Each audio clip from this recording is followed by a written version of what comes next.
एक खूबसूरत लड़की एलिजाबेथ की शादी 70 साल के एक अमीर आदमी से हुई, क्योंकि एलिजाबेथ अमीरों की जिंदगी जीना चाहती थी, लेकिन वो ये नहीं जानती थी कि इसकी कीमत उसे हर रात चुकानी पड़ेगी। उस बूढ़े ने एलिजाबेथ को अपना आलीशान घर दिखाया। उस घर में हर तरह की सुख सुविधाएं थी। उस घर का बड़ा सा स्विमिंग पूल, उसके लिए महंगे महंगे कपड़े, महंगी ज्वेलरी, सब कुछ उसका ही था। फिर बूढ़े ने उसे एक अंधेरा कमरा दिखाया और एलिजाबेथ से वादा लिया कि वो कभी भी इस कमरे में न जाए। एलिजाबेथ ने भी प्रॉमिस किया कि वो कभी भी इस कमरे के अंदर नहीं जाएगी। फिर रात होने पर एलिजाबेथ और उसका पति कैंडल लाइट डिनर करने लगे।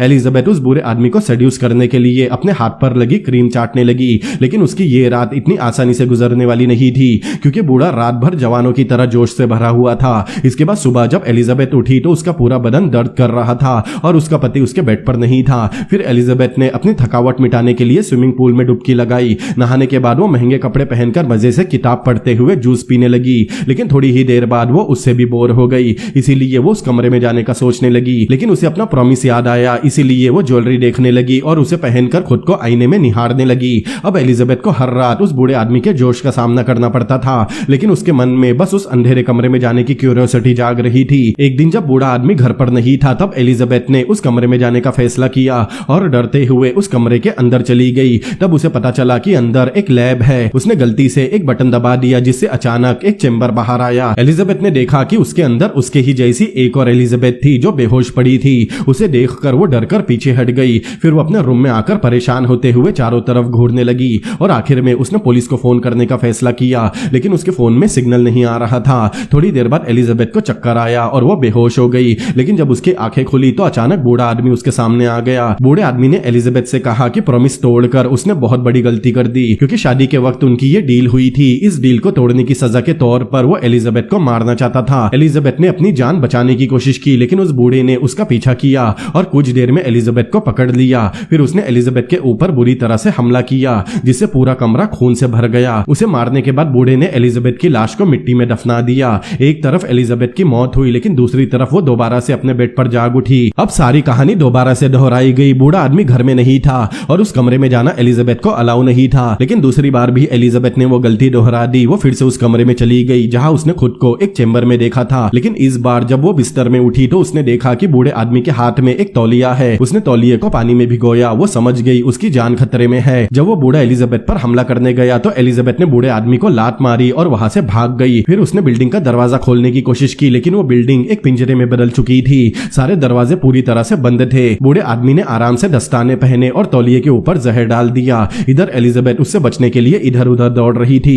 फिर एलिजाबेथ ने भी एक चाकू अपने हाथ में लिया, लेकिन थोड़ी ही देर बाद बूढ़े आदमी ने उसके मुंह पर तौलिया रख दिया। उस बूढ़े को लगा कि एलिजाबेथ मारी गई, इसीलिए उसने एलिजाबेथ को छोड़ दिया, लेकिन तभी एलिजाबेथ ने उस पर चाकू से वार किया और उस बूढ़े आदमी को जान से मार दिया। उसे मारने के बाद वो साफ सुथरे कपड़े पहनकर ऐसे बैठ गई जैसे कुछ हुआ ही ना हो। फिर कुछ देर बाद वहां ओलिवर और क्लेयर भी आ गए, जो इस घर के नौकर है। वो दोनों एलिजाबेथ को जिंदा देखकर हैरान हो गए। उन्होंने बूढ़े आदमी के बारे में पूछा तो एलिजाबेथ ने कहा कि वो नहीं जानती कि वो कहां पर है। फिर क्लेयर वहां से निकलने लगी, लेकिन अचानक क्लेयर को दिल का दौरा पड़ा। क्लेयर ने उसी हालत में इमरजेंसी नंबर पर डायल किया। फिर थोड़ी देर बाद उसे हॉस्पिटल ले जाया गया। एलिजाबेथ भी वहां से जाना चाहती थी, लेकिन तभी अंधे ओलिवर ने उसे सारी सच्चाई बताने का फैसला किया और उसे बताया कि कुछ साल पहले जब उस अमीर आदमी की पहली शादी हुई थी, तब किसी झगड़े के चलते उसने अपनी जवान पत्नी को मार दिया था, लेकिन बाद में उसे अपनी पत्नी की बहुत याद आने लगी, क्योंकि वो उससे प्यार करता था। वो आदमी एक जेनेटिक साइंटिस्ट था, इसीलिए उसने अपनी पत्नी के क्लोन बनाना शुरू कर दिया। शुरुआत में तो उसे सफलता नहीं मिली, क्योंकि उसके बनाए क्लोन बेवजह ही मर रहे थे,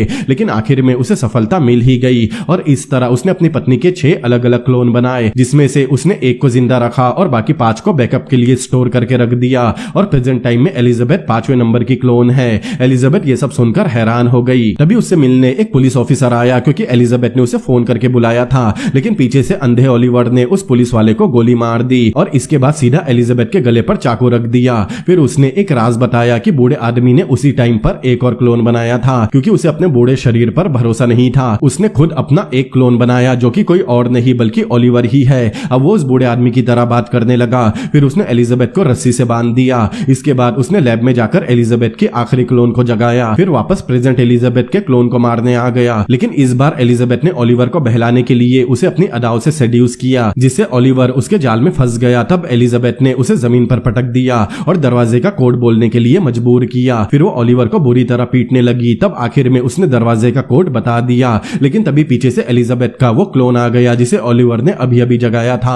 अब वो एलिजाबेथ के ऊपर गन तान देती है। पांचवी क्लोन यानी प्रेजेंट एलिजाबेथ ने उसे सारी बातें बताने की कोशिश की और उसे ओलिवर की सच्चाई बताई, लेकिन छठवें क्लोन ने गोली चला दी जो सीधा ओलिवर को जा लगी और वो मारा गया। फिर खराब हालत में एलिजाबेथ ने दरवाजे का कोड डालकर उसे खोल दिया, लेकिन तभी पीछे से छठवें क्लोन ने एलिजाबेथ को गोली मार दी और आखिर में वो जिंदा बचकर वहां से आजाद होकर निकल गई।